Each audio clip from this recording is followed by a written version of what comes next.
L'info écho avec Capital. On débute ce flash avec un chiffre, 535 000 €. C'est le montant du redressement fiscal infligé à Claude Guéant et confirmé par la Cour administrative d'appel le 13 juillet. Pour rappel, en 2015, l'ancien ministre de l'Intérieur avait été mis en examen pour faux, usage de faux et blanchiment de fraude fiscale en bande organisée dans l'affaire des tableaux hollandais. Claude Guéant avait écopé d'un premier redressement fiscal avant que le tribunal administratif ne lui donne raison en 2018.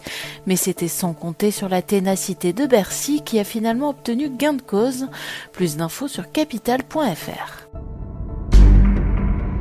La polémique pourrait repartir de plus belle sur la réforme du travail voulue par Emmanuel Macron. À l'occasion de son interview télévisée jeudi 14 juillet, le chef de l'État a rappelé son ambition d'intensifier la réforme de l'assurance chômage et de transformer le revenu de solidarité active, le RSA, en une sorte de revenu d'activité. Deux mesures très controversées auxquelles viendront s'ajouter la transformation de Pôle emploi en France Travail et une série de réformes sur la formation. Retrouvez les contours de ces différentes mesures sur notre site. La question du jour, où vont vos impôts locaux ? La Banque Postale a étudié l'utilisation de l'argent public dans 496 communes qui regroupent près de 15 millions d'habitants.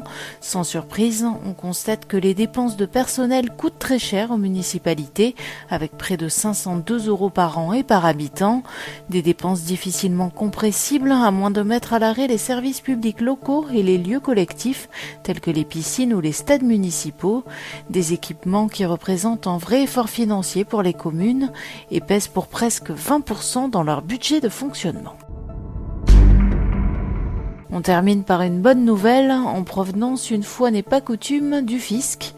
Dès le mercredi 21 juillet, les services des impôts vont procéder à un virement bancaire au bénéfice des foyers fiscaux bénéficiant d'une restitution de crédit d'impôt ou d'un trop versé sur leur prélèvement à la source. Sont notamment concernées les personnes qui ont effectué des dons à des associations ou des dépenses pour une garde d'enfants en 2021, ainsi que celles dont les revenus ont baissé l'an passé et qui n'ont pas ajusté leur taux de prélèvement à la source. Tous les détails pratiques sur notre site. C'était l'info écho avec Capital.